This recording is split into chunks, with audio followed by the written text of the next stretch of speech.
অন্নহীনে অন্নদায়িনী দয়াময়ী তুই যে মা অন্নপূর্ণা।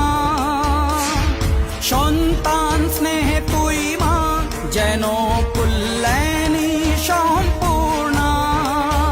তোর কথা যেন মন্ত্রোচ্চারণ, বজ্র সম কঠিন অনুশাসন।